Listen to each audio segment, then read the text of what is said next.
অবিলম্বে সরকারি উদ্যোগে 2380 টাকা কুইন্টাল দরে কৃষকদের কাছ থেকে সরকারকে ধান কেনা স্পেশাল ট্রাইব্যুনালের মাধ্যমে ভোটারদের দাবি নিষ্পত্তি করে বৈধ ভোটারদের ভোটাধিকার ফিরিয়ে দেওয়া সহ বিভিন্ন দাবিকে সামনে রেখে বৃহস্পতিবার কোচবিহার 2 নম্বর ব্লকের পুন্ডিবাড়ি এলাকায় মিছিল, 2 নম্বর ব্লক দপ্তর চত্বরে বিক্ষোভ এবং কোচবিহার 2 নম্বর ব্লকের বিডিওকে ডেপুটেশন দিল সারা ভারত কৃষক সভা কোচবিহার 2 নম্বর ব্লক কমিটি। একই দাবিকে সামনে রেখে এদিন তুফানগঞ্জ শহরে মিছিল এবং তুফানগঞ্জ 1 নম্বর ব্লকের ডেপুটেশন কর্মসূচিতে শামিল হয় সারা ভারতের কৃষক সভা। এদিন কোচবিহার 2 নম্বর ব্লকে এই কর্মসূচির নেতৃত্ব দেন কোচবিহার জেলার গণ আন্দোলনের নেতা অনন্ত রায় সহ কৃষক নেতা চানমোহন রায়, ধনেশ্বর রায়, পুলিন চন্দ্র রায়, আইনুল হোসেন, শফিজ আহমেদ, প্রতিমা সরকার প্রমুখ।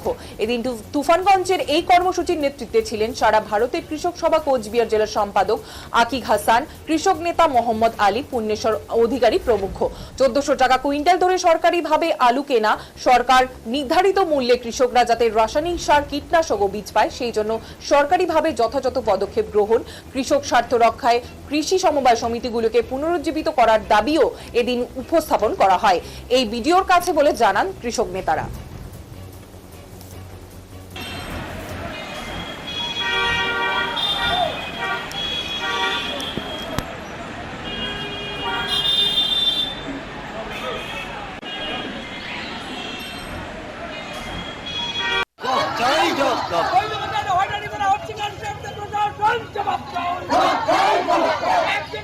ভাই সামনে সাথে সামনে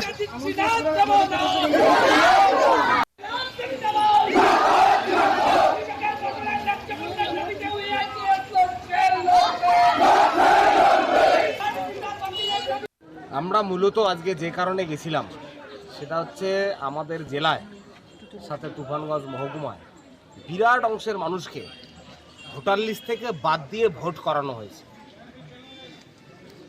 প্রশাসনের আধিকারিকরা সেটা জানেন, ভোট চলে গেল, এই মানুষগুলোর কেউ খোঁজ খবর নিচ্ছেন না। আমরা সে কথা ওনাকে জানান দিতে এসেছি এবং ওনাকে বললাম মূল কথাগুলো যা বলার সবটা বলা হবে। উনি সেটা মেনেও নিলেন, কিন্তু এই কথা বললেন যে এখন ওনার কাছে সমাধানের কোনো রাস্তা নেই। এখন ট্রাইব্যুনাল, সুপ্রিম কোর্ট, হাইকোর্ট পুরো বিষয়টা বিচারাধীন। বললেন এখন সব মানুষকে নিয়ে আমাদেরকে কোর্টের দরজায় এখন খটখটাইতে হবে। এটা হচ্ছে প্রশাসনিক একজন আধিকারিকের এটা বক্তব্য, বাস্তব যা পরিস্থিতি। কিন্তু এত মানুষ, এই মানুষগুলোর পক্ষে কি সব মানুষকে কলকাতা নিয়ে যাওয়া সম্ভব? এই মানুষগুলো কলকাতা কি যেতে পারবে? এবার কতজনকে এই চেষ্টা করা যেতে পারে? আমরা আমাদের সংগঠনের যতদূর সাধ্য আছে সর্বোচ্চ দিয়ে চেষ্টা করব, কিন্তু তারপরেও কি সব মানুষের কাছে পৌঁছানো সম্ভব? এই হচ্ছে এসআইআর নিয়ে আজকে বাস্তব প্রশাসনের অবস্থা। আমরা পরিষ্কার বলে এলাম কুচবিহারে এর ব্যবস্থা করতে হবে। উনি বললেন এটাও পুরোপুরি নির্বাচন কমিশনার এবং আইনের বিষয়। আমরা সে আরও পরে জানাবো। আইনি যার লড়াই আছে সেই প্রসেস চলবে। তার সাথে আমরা বেশ কিছু এই সময়কালে দাবি রেখেছিলাম। দাবির মধ্যে এই সময়কালে বোরো ধান 1250 টাকা কুইন্টাল বিক্রি হচ্ছে গ্রামে, অথচ সরকার বলছে 2380 টাকায় সরকার ধান কিনবে। তুফানগঞ্জ মহকুমা কুচবিহার জেলার কোথাও একজন চাষিও 2380 টাকায় ধান বিক্রি করতে পারছে না। আজকে সরকার দাম ঠিক করে দিয়েছে 2380 টাকা, চাষিরা বিক্রি করছে 1250 টাকা। এই হচ্ছে আজকে কৃষকদের অবস্থা। সারের কালোবাজারি, বীজের কালোবাজারি, ভেজাল সার, ভেজাল বীজ। এই যে বর্ষা আসছে এই সময়কালে, আর 1 মাসের মধ্যে বর্ষা নামবে। কুচবিহার জেলার বিস্তীর্ণ এলাকায় ছোট বড় মিলিয়ে প্রায় 32টা নদী রয়েছে, 47 কিলোমিটার নদীবাঁধের প্রয়োজন রয়েছে। তুফানগঞ্জের বিস্তীর্ণ এলাকায় নদী ভাঙ্গন আছে। প্রশাসনের কাছে কোনো খবরই নেই যে কোথায় কোথায় নদী ভাঙ্গন, কোন কোন এলাকায় কি কি সমস্যা হতে পারে। আমরা সব তথ্য তুলে ধরলাম, ওনারা ইমিডিয়েট ভিজিটে যাবেন সে কথা জানালেন। তুফানগঞ্জ মহকুমার বিস্তীর্ণ এলাকার সমস্ত স্বাস্থ্যকেন্দ্র, বালাভূত বলেন, দেওচরাই বলেন, মারুগঞ্জ বলেন, বলরামপুর বলেন, সমস্ত স্বাস্থ্যকেন্দ্রে আজকে ঔষধ নেই, হাসপাতালে ডাক্তার নেই, ইনডোর আউটডোর পরিষেবা নেই। স্বীকার করে নিলেন সে কথা, বললেন আমরা প্রশাসনের উপরতলায় জানাবো। বললাম কতদিন জানাবেন? গ্রামীণ মানুষগুলো এই অবস্থায় সর্বনাশ হয়ে যাচ্ছে। জানাতে জানাতে বছর যায়, মাস যায়, তবু আর আপনাদের সময় হয় না। সেসব কথা মেনে নিয়ে ওপরে জানাবেন। বললেন আমরা সাধ্য অনুসারে যে কটা স্বাস্থ্যকেন্দ্রের নাম দিয়েছি ইমিডিয়েট ওরা প্রশাসনের পক্ষ থেকে ভিজিট করবেন, যতটা মানুষকে পরিষেবা দেওয়া যায় সেসব ওনারা দেবেন, এটা বললেন।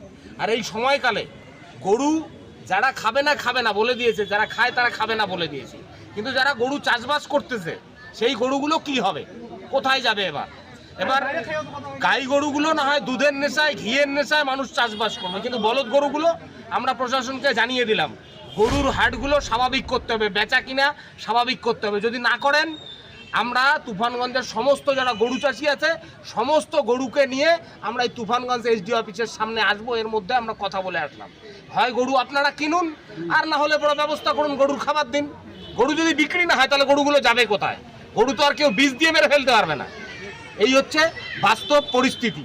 সেই জন্য আমরা বলেছি সমস্ত গরুর হাটগুলোকে সচল করতে হবে। যারা গরু বেচতে আসে তাদের বিক্রি করার সুযোগ দিতে হবে, আর যারা কিনতে চায় তাদেরকে কেনার সুযোগ দিতে হবে। এটা কোনো ছ্যাবলামোর জায়গা নয়, কিন্তু বহুত হয়েছে ছ্যাবলামো। গরু অমুক করা যাবে না, তমুক করা যাবে না, তাহলে গরুগুলো কি রাস্তাঘাটে ঘুরে বেড়াবে নাকি? তুফানগঞ্জ শহরে যদি কালকে 5,000 গরু নেমে যায়, তুফানগঞ্জ শহরে দুর্ঘটনা ঘটবে না? তার দায় প্রশাসন নেবে? আমরা পরিষ্কার সে কথা জানিয়ে এসেছি।